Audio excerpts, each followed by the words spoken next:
સર્વાવતારી આરાધ્ય દેવ ભગવાન શ્રી હરિકૃષ્ણ મહારાજ, ગઢપુરપતિ શ્રી ગોપીનાથજી મહારાજ, એમની પવિત્ર નિશ્રામાંથી 2 મહિના પહેલા મહારાજને રાજી કરવા માટે આપણે પદયાત્રા લઈને નીકળ્યા છીએ.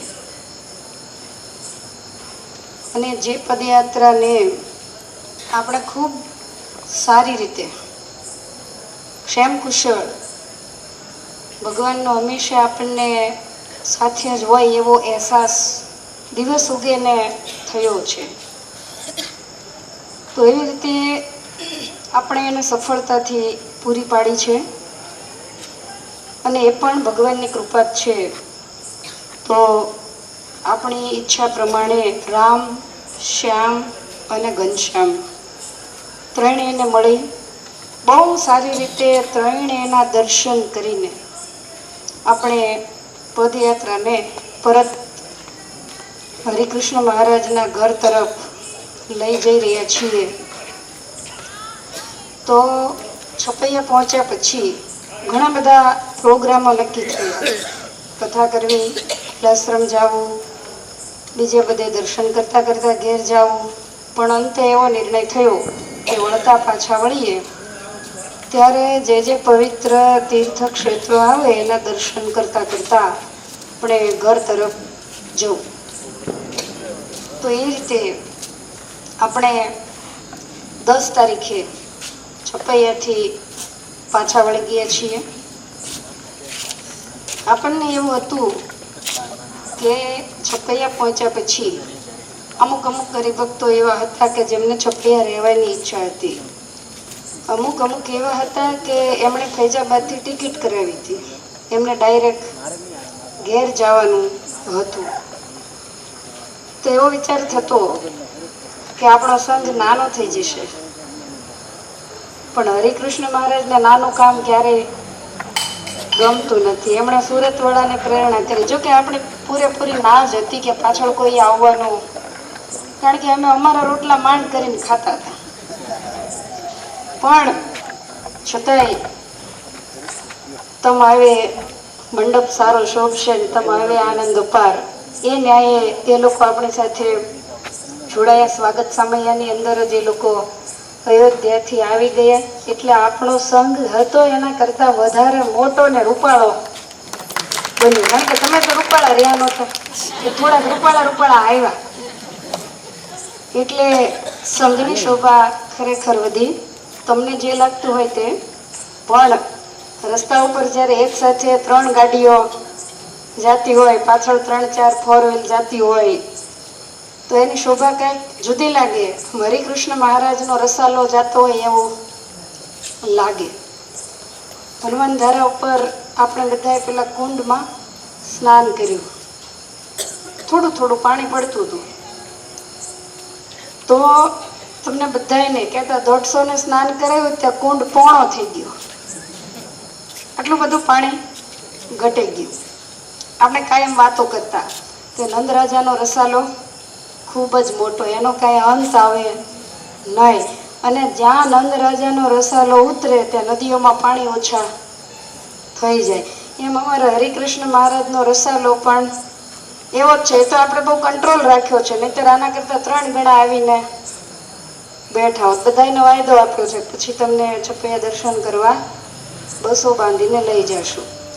એટલે ખૂબ સારી રીતે આપણે છપૈયાથી નીકળ્યા. ક્યાં દર્શન કર્યા પહેલાં? કાશી. તો આમ જો આપણે ગણીએ તો ભારત વર્ષનું પવિત્ર યાત્રાધામ કાશી ગણાય. 7 પુરી અને 4 ધામ છે. એમાં આ કાશીપુરી ગણાય ભગવાન શિવની કહેતા ભોળાનાથની નગરી. લોકની અંદર એવી કહેવત છે કે લક્ષ્મીજી હોય, રાધિકાજી હોય, એ બહુ સાહેબીવાળા ધામમાં રહેતા હોય. તો પાર્વતીજી હોય તો એમને તો કાંઈ સાહેબીવાળું ધામ હોય નહીં, કારણ કે ભોળાનાથમાં રજોગુણ બિલકુલ હોય નહીં, એ તો સ્મશાનમાં રહેનારા દેવ, તપસ્વી દેવ. એટલે પાર્વતીજીની ઈચ્છાએ કરી અને કાશી નગરીની રચના એમને રાજી કરવા માટે ભગવાન ભોળાનાથે કરેલી. એટલે એમની મુખ્ય નગરી કહેવાય. જૂના જમાનામાં કાશીએ જાય તો એમ થાય કે આખી દુનિયાની જાત્રા થઈ ગઈ. જે બહુ જ ભાગ્યશાળી હોય, જેની વાંસળી અને પાંસળી બહુ સારા હોય, શરીર સારું હોય અને રૂપિયા પણ જો હોય તો એ કાશીની જાત્રા કરતા. અને કાશીની જાત્રા કરીને મહિને 2 મહિને ઘેર આવે તો પછી 2 મહિનો રોટલા ખાવાનું ચાલતું. કેમ? તો કે કાશીએ જઈ આવ્યા. તો એવી એ કાશી નગરી અને પવિત્ર જ્યાં ગંગાજી વહી રહ્યા છે. અને આ દેશના જે 12 પવિત્ર જ્યોતિર્લિંગ કહેવાય છે એ મહિલા વિશ્વેશ્વર કે કાશી વિશ્વનાથ તે ત્યાં બિરાજે છે. બહુ મોટા આગળ સંતો ઋષિમુનિઓ વગેરે થઈ ગયા જેમણે ગંગાજીને કિનારે ખૂબ સાધનાઓ કરી અને ભગવાનને પ્રાપ્ત કર્યા છે. કાશીના ગંગાજીનો ખૂબ મહિમા છે. તમને બધા ઘાટના દર્શન પણ કરાવ્યા હશે. તમે જાણો છો કે સૂર્યવંશના અતિ પવિત્ર રાજા હરિશ્ચંદ્ર એક સત્યને માટે કાશીની ભર બજારમાં વેચાઈ ગયા. અને પોતે એકલા નહીં, પોતાનો એકનો એક રાજકુમાર રોહિત અને સાથે મહાન સતી પતિવ્રતા એવા તારામતીની સાથે પરિવાર સહિત વેચાઈ ગયા. વાત શું હતી? સત્ય. ઘણી વાર વિશ્વામિત્રજીએ કીધું કે ભાઈ કઈ દેને મેં ઉપર દક્ષિણા દેવાનું નથી કીધું. વાત બિલકુલ નાની હતી. અને તમે હરિચંદ્રનું આખ્યાન કથાઓના માધ્યમથી સાંભળ્યું પણ છે. તો એટલી વાત માટે ખોટું નહીં બોલવા માટે થઈને પરિવાર સહિત વેચાઈ ગયા. તમે જે ઘાટના દર્શન કર્યા એ ઘાટ ઉપર એનો ખૂબ મહિમા છે. એટલે એ ઘાટ ઉપર બનારસ એની આજુબાજુમાં જ્યાં જ્યાં લોકો ગમે તેવા હોય મૃત્યુ થાય એટલે એનો અંતિમ વિધિ ત્યાં કરવાનો મહિમા હોય છે. તો અત્યારે તો ઠીક છે, પણ એ વખતે તો આ મુખ્ય ઘાટ ગણાતો. 24 કલાક ત્યાં અગ્નિ સંસ્કાર ચાલુ હોય. તો એ ઘાટ ઉપર જે શબને દાહ દેવામાં આવે એનો પાઇપ પીસો લેવા માટે હરિચંદ્ર રાજા 3 વર્ષ રહે. 1, 2, 5, 15 દિવસ નહીં, 3 વર્ષ સુધી ત્યાં ફરી અને એક શબે એને પેલો જે લાભ લેવાતો હોય ખીચડી પાઈ પૈસો વગેરે એ લઈ અને પોતાના માલિકને આપતા. 24 કલાક આ સ્મશાન ઘાટમાં રહ્યા છે. તો આવી જગ્યાઓના દર્શન કર્યા પછી આપણે વિચારવું જોઈએ કે આપણા જીવનની અંદર પણ આપણે ભૂલો કરતા હોઈએ છીએ. સાવ સામાન્ય વાત માટે થઈ, વાંકમાં નહીં આવવા માટે થઈ દિવસ ઉગેને 10 વખત ખોટું બોલતા હોઈએ છીએ. જે ધરતીમાં આવો સત્યવાદી રાજા પોતાની જાતને, પોતાના રાજકુમારને રાણીને વેચી દેતો હોય સત્યને માટે, આપણે એવું ન કરીએ તો કાંઈ નહીં. પણ એ સ્થાનના દર્શન કર્યા પછી, એ સ્થાનની અંદર સ્નાન કર્યા પછી જીવનમાં એટલો સુધારો તો જરૂર થાય કે કારણ વગરનું ખોટું ક્યારે ન બોલવું. બહેનોમાં ખાસ સ્વભાવ હોય છે. બિલકુલ નાની વાત હોય પણ છતાંય વાતની વાતમાં ખોટું બોલે. રઘુકુળની અંદર નાના બાળકો જ્યારે રોતા હોય ને ત્યારે એને પારણિયામાં મહારાણીઓ હિંચકાવતા હોય તો એ વખતે એને એવા સંસ્કાર આપવામાં આવતા કે અસત્ય સમને પાતક પૂંજા હે દીકરા, દુનિયાની અંદર જેટલા પાપ છે ને બધા કરતાં મોટામાં મોટું પાપ હોય તો એ છે ખોટું બોલવું. માટે આ રઘુવંશમાં જન્મ્યા પછી તું તારી જિંદગીમાં તારી જાતને વેચી નાખજે, પણ તું ક્યારેય પણ ખોટું નહીં બોલીશ. અને આ હાલરડાને હરિશ્ચંદ્રએ પીધેલા હતા અને એટલા માટે આવું એ કરી શક્યા. તો એની કસોટી હતી, રઘુવંશી રાજાની પરીક્ષા હતી. તો આવા સત્યવાદી રાજાની આ નગરી કહેવાય. બીજા ઘણા બધા તીર્થ સ્થાનો, ઘણા બધા ઘાટ દેખાય છે. એમાં તમને મણિકર્ણિકા ઘાટ બતાવ્યો હતો કે ઊંઘી ગયા હતા? બતાવ્યો હતો. તો એ મણિકર્ણિકા ઘાટ તમે ભાગવતની કથા સાંભળી છે વારંવાર, મેં ઇતિહાસો પણ બહુ વાર કીધા છે. તો જ્યારે ભગવાન ઉપર મણિ ચોરવાનો આક્ષેપ આવ્યો, શ્યામાંતક મણિ સત્રાજીતનો હતો. સત્રાજીતે ડોકમાં પહેરેલો અને ઉગ્રસેનની નજર ગઈ, કીધું કે ભાઈ તારા કરતા તો દ્વારકાધીશના ગળામાં સારો લાગે. એમને બહુ ઈચ્છા દેવાની નહોતી, એનો ભાઈ પહેરીને ગયો ને એને જંગલમાં સિંહે મારીને ગયો ને, એ બધી લાંબી લાંબી કથાઓ છે. તો આણે આક્ષેપ નાખ્યો કે દ્વારકાધીશ મારો મણી લઈ ગયા, કારણ કે એને તેની નજર બગાડી હતી કે આ મણી દ્વારકાધીશને સારો. ભગવાન તો બોલાય નહોતા, અને એ મણીનો આક્ષેપ આવ્યો એટલે ભગવાને મણી જાંબુવાન પાસેથી શોધી આપેલો. અને પછી સત્રાજીતને બીક લાગી, ભાઈ દ્વારકાના રાજા છે એની સાથે આપણે ખોટો સંબંધ બગાડ્યો, એટલે એને પોતાની સત્યભામા નામની દીકરી એ ભગવાનની સાથે પરણાવી. હવે લેવા દેવા વગરના ઘણા હેરાન થતા હોય ને, આખી દુનિયાને હેરાન કરતા હોય. તો એ વખતે દ્વારકાની અંદર બે યાદવ હતા. અક્રૂરજીને આપણે સારી રીતે ઓળખીએ ને, એક કૃતવર્મા કરીને યાદવ હતો.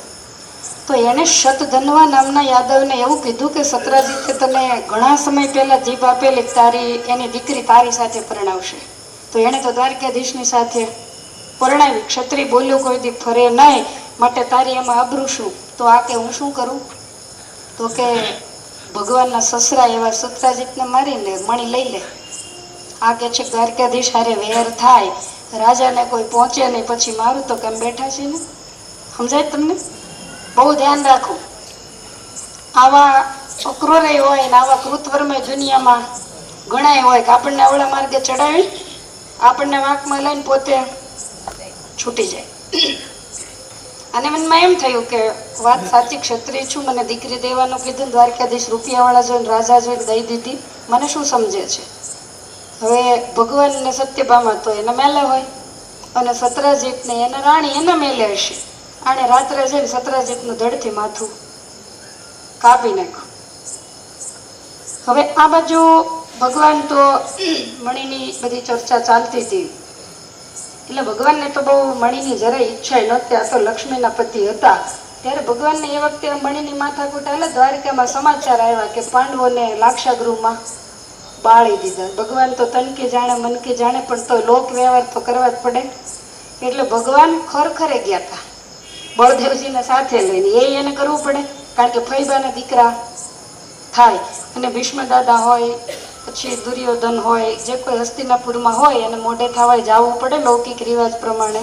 એટલે ભગવાન બરોબર ત્યાં ગયેલા. પાછળ અહીંયા આવું બન્યું. તો એ અરસાની અંદર કૃતવર્માને બીક લાગી કે મેં સત્રાજીતને મારી તો નખાયો શતધન્વા દ્વારા, પણ હવે જો દ્વારકાધીશ કાંઈ પણ કરશે તો આપણે ઉપાધિના પાર નહીં રહે. એટલે પેલા એ મણી તો લઈ લીધો, પણ બીકનો માર્યો જે શતધન્વા હતો એ સત્રાજીતને મારીને ભાગ્યો. સત્યભામાએ ભગવાનને સમાચાર આપ્યા. ભગવાન પાછા આવ્યા, એની પાછળ રથ લઈને દોડ્યા. પણ આને લાગી બીક કે મણી ભાળી જશે મને મારી નાખશે. એટલે એણે મણી અક્રૂરજીને આપ્યો કે તમે કીધું એટલે આ કામ મેં કર્યા. અક્રૂરજી કે ખોટું કામ કર્યું. પહેલા શું કીધું? હું બેઠો છું. પછી એવું કીધું દ્વારકાધીશની સાથે વેર અમે ના કરીએ. એટલે એ મણી અક્રૂરજીને આપીને પેલો શતધન્વા ભાગ્યો. ભગવાને એને માર્યો, એની પાસેથી કઈ મણી નીકળ્યો નહીં. એટલે બલરામજીને કીધું મોટા ભાઈ આને ખોટો માર્યો, મણી નીકળ્યો નહીં. ત્યારે બલરામજીને શંકા ગઈ કે જો નીકળ્યો એમ કે તો બે ભાઈને અડધો અડધો ભાગમાં આવે, એટલે આને મને દેવો નથી ને, એટલે આ દ્વારકાધીશ ખોટું બોલે. બે ભાઈ વચ્ચે તળા પડ્યા. એટલે બલરામજી તો રીસાઈ ગયા અને એ વયા ગયા જનકપુરી. અને ત્યાં એમણે પછી દુર્યોધનને ગદા વિદ્યાને આવું બધું શીખવાડેલું. એટલે એ એનો શિષ્ય હતો. અને પછી ભગવાને આવીને તપાસ કરી તો કીધું કે મણી તો કાંઈ મળ્યો નહીં, બધો વિધિ વિધાન પતાવ્યા. અક્રૂરજી બીકના મેરે મણી લઈને કાશી ગયા. હવે એ મણી દિવસ ઉગે ને કેટલું હોનું આપે. હવે એ હોનાને અક્રૂરજી શું કરે? એટલે અક્રૂરજીએ એ જે સોનું હતું એને વેચી એના જે પૈસા આવે એમાંથી ગંગાજી ઉપર એક સરસ મજાનો ઘાટ બંધાવ્યો, જેનું નામ છે મણિકર્ણિકા ઘાટ. તો એ રૂપિયામાંથી એ વખતે અક્રૂરજી આ ઘાટ 5000 વર્ષ પહેલા બંધાવેલો છે. એ મણીના પૈસા એટલે નામ પડ્યું મણિકર્ણિકા ઘાટ. પછી તો ભગવાને અક્રૂરને બોલાયો ને ઘણી બધી ભાગવતની અંદર કથાઓ છે. તો એ પ્રસાદીનો ઘાટ છે. તો એના આપણે દર્શન કરીએ. પછી ગાય ઘાટ ઉપર આપણું મંદિર છે, લક્ષ્મીનારાયણ દેવ બિરાજે છે, એના દર્શન કર્યા. અને એક દર્શન આપણે ન કર્યા, કારણ કે પહોંચાય એવું નહોતું. વચ્ચે ગૌમઠ આવે છે, તો એ ગૌમઠની અંદર આપણે અંદર અડધો કિલોમીટર ગલી કૂચીમાં ચાલીએ ત્યારે એક બહુ મોટી આંબલીનું ઝાડ છે. નિત્યાનંદ સ્વામી હરિદિગ્વિજય નામનો ગ્રંથ લખ્યો, જ્યાં જ્યાં શાસ્ત્રાર્થો થયા અને પરમાત્માએ કોઈનો પરાજય કર્યો, બધી કથાઓ એમાં લખી. વડોદરાનો શાસ્ત્રાર્થ વગેરે વગેરે.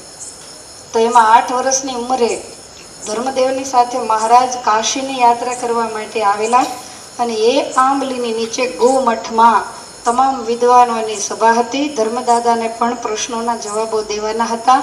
તો એમાં તમામ દેશ દેશાવરના વિદ્વાનો આવેલા, એ બધાની વચ્ચે ઘનશ્યામ મહારાજે સચોટ બધાના ઉત્તર કરી અને સભામાં દિગ્વિજય કરેલો. એ આંબલીની છે, એની એ જ ઓરિજિનલ આંબલી આજ પણ પ્રસાદીની એક ગૌમઠ ઉપર છે.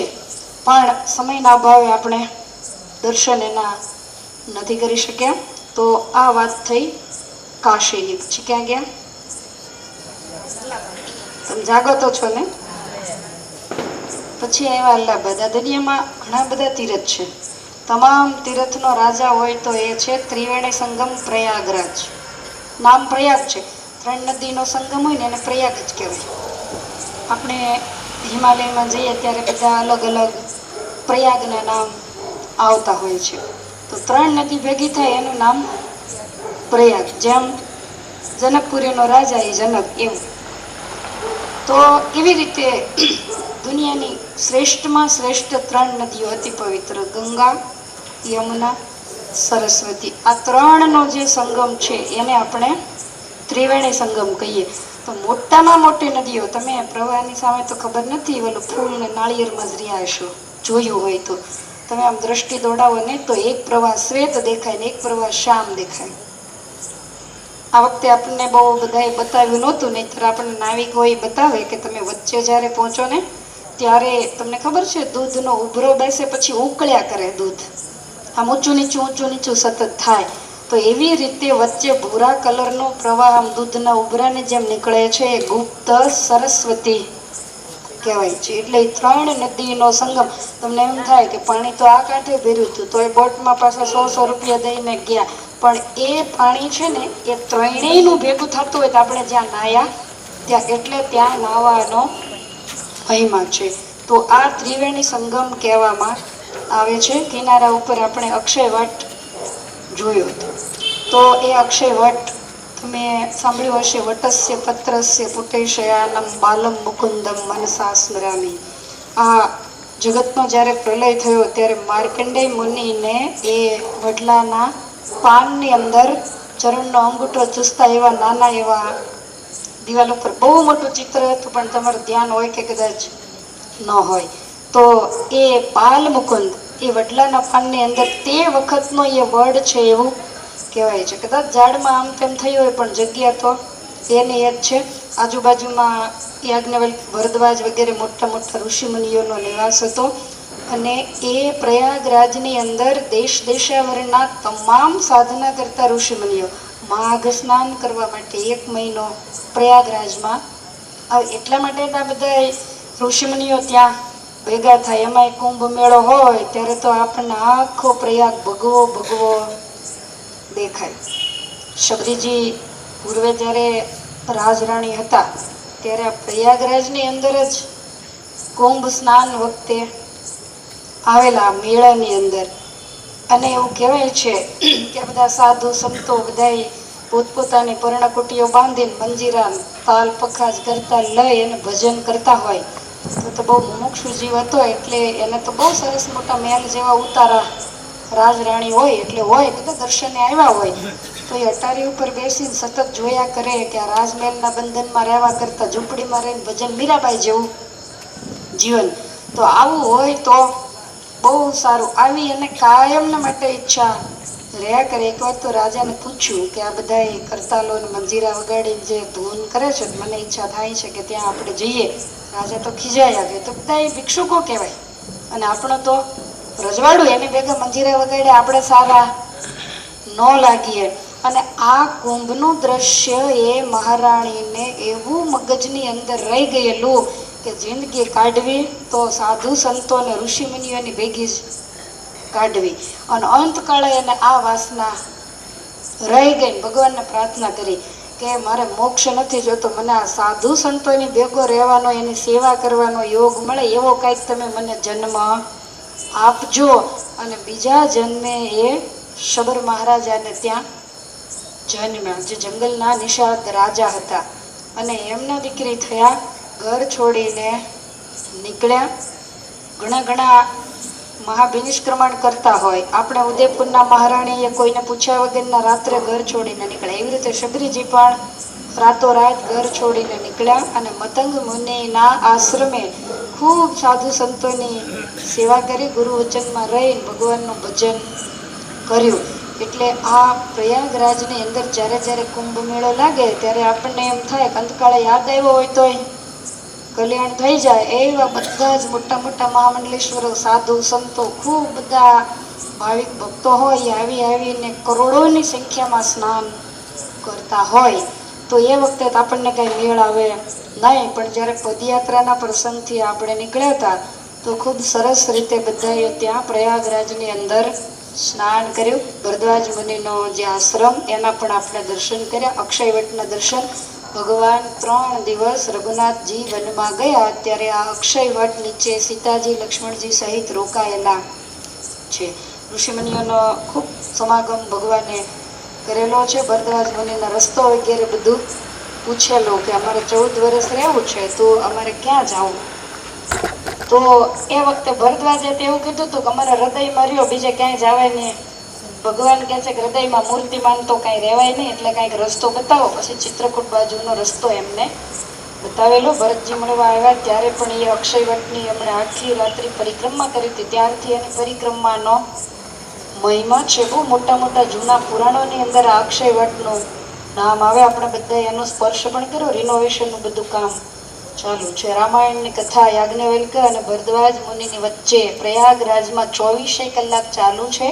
એને દિવ્ય દ્રષ્ટિવાળા અને ઊંચી સ્થિતિવાળા એને જોઈ શકે અને એને સાંભળી શકે. તો આવો તમામ તીર્થોનો રાજા પ્રયાગ. અને સંપ્રદાયનો ઇતિહાસ, ધર્મદેવ અને ભક્તિ માતા, એમને અસુરોએ પીડા આપી અને ફરતા ફરતા કાશી થઈને પ્રયાગરાજ આવ્યા ત્યારે વહેલા રામાનંદ સ્વામીના દર્શન એમને કિનારા ઉપર થયેલા, ત્રિવેણી સંગમના કિનારે જ. અને ત્યાં ધર્મદેવ અને ભક્તિ માતાને દીક્ષા આપેલી, ગુરુમંત્ર વગેરે આપેલા. તો આ બધો જ બનાવ એ પ્રયાગરાજની અંદર બનેલો. ત્યાંથી પછી માતા પિતા વૃંદાવન છપૈયા પાછા આવેલા અને અસુરોના ઉપદ્રવ થોડાક ઓછા થયેલા. રામાનંદ સ્વામીના બંને શિષ્ય બનેલા. તો એમ પણ આપણા સંપ્રદાય સાથે પણ એ જોડાયેલું. પ્રયાગને કાંઠે છત્રી કોઈ કરવા ન દે એટલે સંતોએ તો મંદિરમાં જ કરી દીધી કે અહીંયા આ પ્રસાદીની જગ્યા. હકીકતમાં કિનારે મળેલા. તો એમ પણ આ વસ્તુ આખો પ્રયાગરાજ છે એ પ્રસાદીભૂત છે. પછી ત્યાંથી ક્યાં ગયા? ચિત્રકૂટ. સીતામઢી રહી ગઈ કારણ કે ત્યાં આપણે પહોંચાણું નહીં. જ્યાં સીતાજી ધરતીની અંદર સીતામઢી 2 છે, એક બિહારમાં છે, એક ઉત્તર પ્રદેશમાં છે. બિહારમાં છે એ સીતાજી પ્રગટ થયા એ સીતામઢી, અને અહીંયા જે છે એ સીતાજી ધરતીની અંદર સમાઈ ગયા એ સીતામઢી. તો એ જગ્યા પણ બહુ સરસ પવિત્ર ગંગાજીનો કિનારો છે. વાલ્મીકી મુનિનો આશ્રમ છે. આપણે વાલ્મીકી રામાયણની કથા કરીને ત્યારે અભૃત સ્નાન કરવાનું અહીં નક્કી કર્યું હતું, પણ કાંઈ મેળ બેઠો અને આ વખતે ન જ બેઠો. બાજુમાં વાલ્મીકીનો આશ્રમ છે જ્યાં લવ અને કુશનો જન્મ થયેલો છે. સીતાજી વર્ષો સુધી એ સ્થાન ઉપર રહ્યા છે. લવકુશ ત્યાં વિદ્યા વગેરે ભણ્યા છે. તો એ આ પવિત્ર સીતામઢીની જગ્યા હતી. સીતાજી અંતર પૃથ્વીમાં જ્યારે સમાયા ત્યારે લક્ષ્મણજીના કહેવાથી એના કેશની નિશાની રૂપે અત્યારે તમે જુઓ તો દર્ભના વન છે એ એની સાક્ષી પૂરે છે. ત્યાર પછી આપણે ચિત્રકૂટ આવ્યા. બહુ મજા. તમને મજા આવી કે ન આવી? કારણ કે ચિત્રકૂટની ધરતી જ એવી છે કે ભગવાન તપસ્વીના વેશમાં, બિલકુલ સાત્વિક વેશની અંદર 12.5 વર્ષ સુધી, 14 કેટલો વનવાસ હતો? 14 વર્ષ ને એમાં 12.5 વર્ષ સુધી ભગવાન ચૈત્રકૂટમાં, પછી કંઈક 1-2 મહિના પંચવટીમાં નાસિક જઈને રહ્યા, બીજા બધા આશ્રમોની અંદર ફર્યા, પણ વધારેમાં વધારે ભગવાન આ ચિત્રકૂટમાં પર્ણકુટી બનાવી અને રહ્યા છે. બહુ આ મંદાકિનીમાં ભગવાને સ્નાન કર્યું છે. તો ત્યાં તો ઘણા બધા એવા સ્થળો હતા કે જેના આપણે દર્શન, આજે મારે તમને ખાલી તીર્થ પરિચય જ કરાવવાનો છે, કારણ કે આભાર વિધિ કાલ છેલ્લો દિવસ છે, એટલે આપણે ડાકોરના ઠાકોરના શરણે જઈ અને છેલ્લા દિવસે વધારે યોગ્ય રહેશે તો ત્યારે આપણે કરીશું. તો આ ચિત્રકૂટની ધરતી આમાંય આખો પર્વત, મહેન્દ્રાચલ પર્વત, કામતગીરી પર્વત, એની આખી ચારે બાજુ પર્વતમાળા. તમે જાગતા હો બસમાં બેઠા બેઠા અને તમે ચિત્રકૂટમાં પ્રવેશ કરે ત્યાર પહેલા 5-15 કિલોમીટરે જોયું હોય તો મહર્ષિ વાલ્મીકીજીની તપસ્થલી હતી. ઘણા બધા પગથિયા ચડી અને ઉપર જવાય એવું સરસ મંદિર ને બધું હતું. અમને વિચાર થયો, પણ પાછો તમારો વિચાર થયો કે અમે અહીં તપસ્થલીએ જાશું તો તમે પાછા ઉતારા ક્યાં કરશો, એટલે નહોતા ગયા. પણ બધા ઋષિમુનિઓની એ પવિત્ર તપસ્થલી છે. તો એમાં આપણે ગુપ્ત ગોદાવરી ગયા. ભગવાન જ્યારે આ ભૂમંડળ ઉપર પધાર્યા ત્યારે ગોદાવરીજીને બહુ આનંદ હતો, કારણ કે તમને કદાચ ખ્યાલ હશે કે ભગવાન ભૂમંડળ ઉપર પધાર્યા ત્યાર પહેલા વાલ્મીકી રામાયણ લખાઈ ગયું છે. ભગવાને જે લીલા કરી એ પ્રમાણે વાલ્મીકીજીએ નથી લખ્યું. જે પ્રમાણે વાલ્મીકીજીએ લખ્યું છે એ પ્રમાણે ભગવાને લીલા કરી છે. એટલે વાલ્મીકી રામાયણ અગાઉ લખાઈ ગયેલું, ભગવાન વન જવાના હતા અને સીતાજીનું પંચવટીમાંથી હરણ થવાનું, આ બધી કથાઓ તો લખાણી જ હોય. એટલે ગોદાવરી ત્યાં પ્રગટ થયા છે, નાસિકમાં. પણ ઠાકોરજી તો પહેલા ચિત્રકૂટમાં અવતર્યા, એટલે ગોદાવરીને એમ થયું કે અહીંયા કંઈ હવે જાજુ રહેશે નહીં, મારે થોડોક સમજવા ફેર થઈ ગયો. એટલે એ મહેન્દ્રાચલ પર્વતની પર્વતમાળાને ફાડી અને એમાંથી એક ધારા રૂપે ગોદાવરીજી પ્રગટ થયા છે. એટલે એને ગુપ્ત ગોદાવરી કહેવામાં આવે છે. એ કુંડનું પાણી જ્યાં કુંડમાં ભરાય પછી ત્યાંથી ક્યાં જાય છે આજ સુધી કોઈને હજી જમીનની અંદર એ પાણી સમાઈ જાય, એટલે એ ગુપ્ત ગોદાવરી. તમે ગુફાઓની બધું જોવો તો તમે ફરવાનું સ્થળ માનો તો ફરવાનું, અને દર્શનનું સ્થળ માનો તો દર્શનનું, કારણ કે એની બધી કુતરણીના હાથે જોવો તો કંઈ હાથનું બનાવેલું તો બધું જ કુદરતી અને ઓરિજિનલ હતું.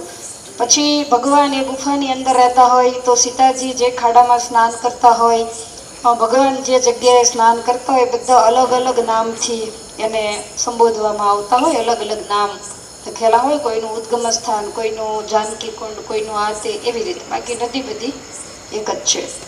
અને ભગવાન ઋષિમુનિઓની સાથે ચોમાસાનો જ્યારે સમય હોય ત્યારે ત્યાં બિરાજમાન થતા, જેથી કરીને વરસાદ વગેરે પડે નહીં. અને આખા ચિત્રકૂટનો એક એક પથ્થર ફરી વળ્યા હોય, એક એક ઝાડવું ફરી વળ્યા હોય તો લક્ષ્મણજી રોજ ફળ ફૂલ લેવા જવાનું. એટલે એની તો આખી લક્ષ્મણ પહાડી કરીને એક જગ્યા છે, લક્ષ્મણજી જ્યાં સમય હોય ત્યારે સાધના કરતા, એમાં રોપવેમાં બેસીને જવાતું. એ જગ્યા પણ હતી, ત્યાં આપણે નથી ગયા. ત્યાર પછી આપણે ક્યાં ગયા? ગુપ્ત ગોદાવરીથી સતી અનસૂયા. જે વાત મેં તમને કરેલી કે જ્યાં અત્રિ મહર્ષિ વર્ષો સુધી આશ્રમ બાંધીને રહેલા ને ત્યાં સાધના કરતા, ને એમાં 10 વર્ષનો દુષ્કાળ પડેલો, ને એમાં અચાનક અત્રિ મુનિ જાગી અનસૂયાજીને કહે છે કે દેવી જલ્દીથી જળ લાવો. તો આ તો પતિવ્રતા હતા, આપણે હોય 5 જવાબ દઈ દેવી કે આ દુષ્કાળના ટાઈમે જ તમારે જાગવાનું મુહૂર્ત. પણ આ સતી હતા એટલે એમને બહુ ચિંતા થઈ. તરત પાત્રે લઈ અને એકદમ દોડ્યા. જોયું તો ક્યાંય પાણી તો 10 વર્ષના દુષ્કાળમાં તો ક્યાંથી હોય, ઝાડવાએ સુકાઈ ગયા હોય. અને સતીએ તરત જ સંકલ્પ કર્યો કે હે પરમેશ્વર, જો મેં મન કર્મ વચને પતિવ્રતાનો ધર્મ પાળ્યો હોય તો અત્યારે ને અત્યારે અહીંયા ગંગાજી પ્રગટ થાય. એમ કહીને આમ પગનો અંગૂઠો દબાવ્યો, જ્યાં આપણે આશ્રમને બરોબર અડી અને મંદાકિની ગંગા થઈ રહ્યા છે. તો એ અનસૂયાજીના તપના સતના પ્રભાવે ત્યાં પ્રગટ થયેલા છે. બહુ સરસ મજાનું પાણી. અને અત્યારે આવું છે તો 21 લાખ વર્ષ પહેલા તો એ કેવું સોહામણું જંગલ ને બધું કેવું હશે કહો. તો કાયમ પરમાત્મા ત્યાં જતા ત્યારે પણ સ્નાન વગેરે કરતા. અને સીતાજીને સતીનો ધર્મ એ જો કોઈએ શીખવાડ્યો હોય તો અનસુયાએ શીખવાડ્યો છે. મેં કાલે પણ કીધેલું કે આપણે બહુ તર્કવાદી નથી એટલે બહુ સારું છે. સીતાજી તપસ્વીના વેશે નીકળ્યા એટલે ચૂક ચાંદલા સિવાય એના શરીર ઉપર કોઈ ઘરેણા હોય નહીં. પણ એક ખાલી અંગૂઠી ભૂલમાં રહી ગયેલી, એ ઠાકોરજીએ પેલા કેવટને આપી દીધેલી. તો પછી પાછી એવી કથા આવે છે કે રાવણ લઈ ગયો ત્યારે ઉપરથી ઘરેણા ફેંક્યા. તો ફેંક્યા ક્યાંથી હોય? કઈ હતું જ નહીં તો કેવી રીતે ફેંકે?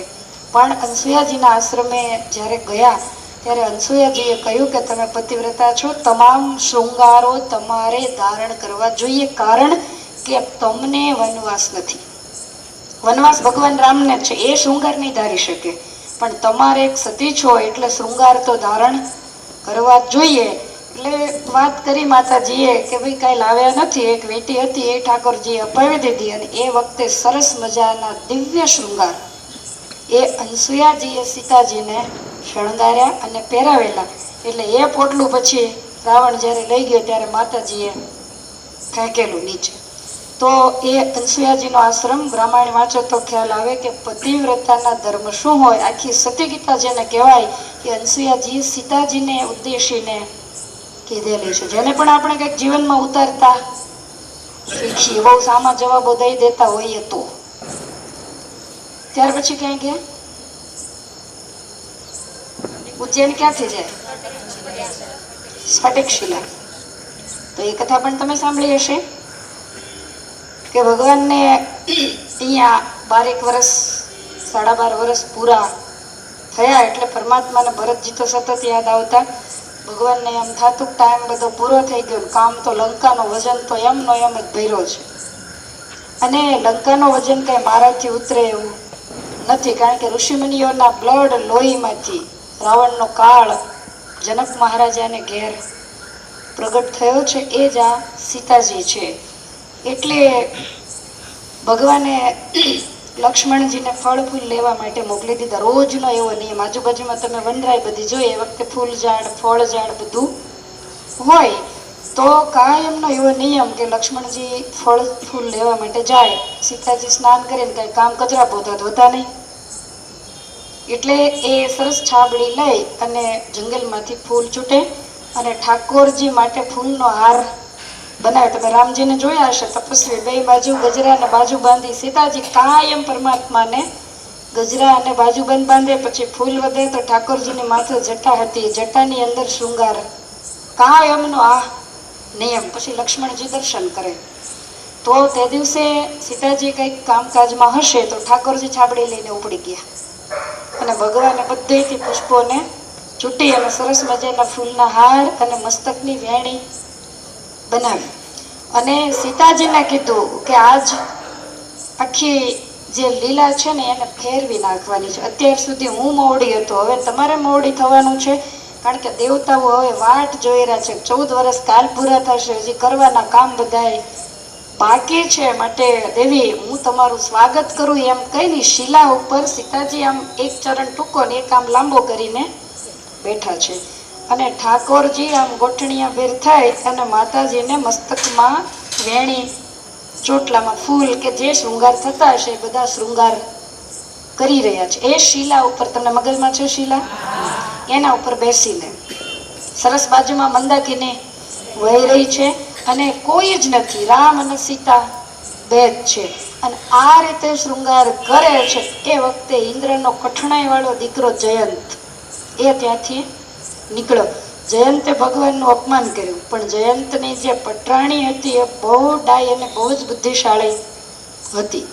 રામાયણમાં એવી કથા છે કે ઠાકોરજી 5 વર્ષની ઉંમરના થયા, ઉત્તરાયણનો દિવસ આવ્યો, તેથી હશે એવું ભગવાન જાણે, રામાયણમાં લખ્યું છે. તો ભગવાને વેન કર્યું કે મારે પતંગ ઉડાડવી છે. એટલે દશરથ મહારાજાએ પતંગ લાવી દીધી, સેવકોને સાથે મોકલ્યા અટારી ઉપર, અને ઠાકોરજીએ પતંગ ઉડાડી. હનુમાનજી એમની સાથે હતા. એ રામાયણની અંદર કથા આવે કેવી રીતે હનુમાનજી મહારાજ બાળ સ્વરૂપે ભગવાનને ભેગા હતા. તો એ પતંગ જ્યારે ઉડાડી, ગોસ્વામી તુલસીદાસજીએ લખ્યું છે કે એક દિન રામ ચંગ ઉડાઈ સ્વર્ગ લોક મેં પહોંચી જાય.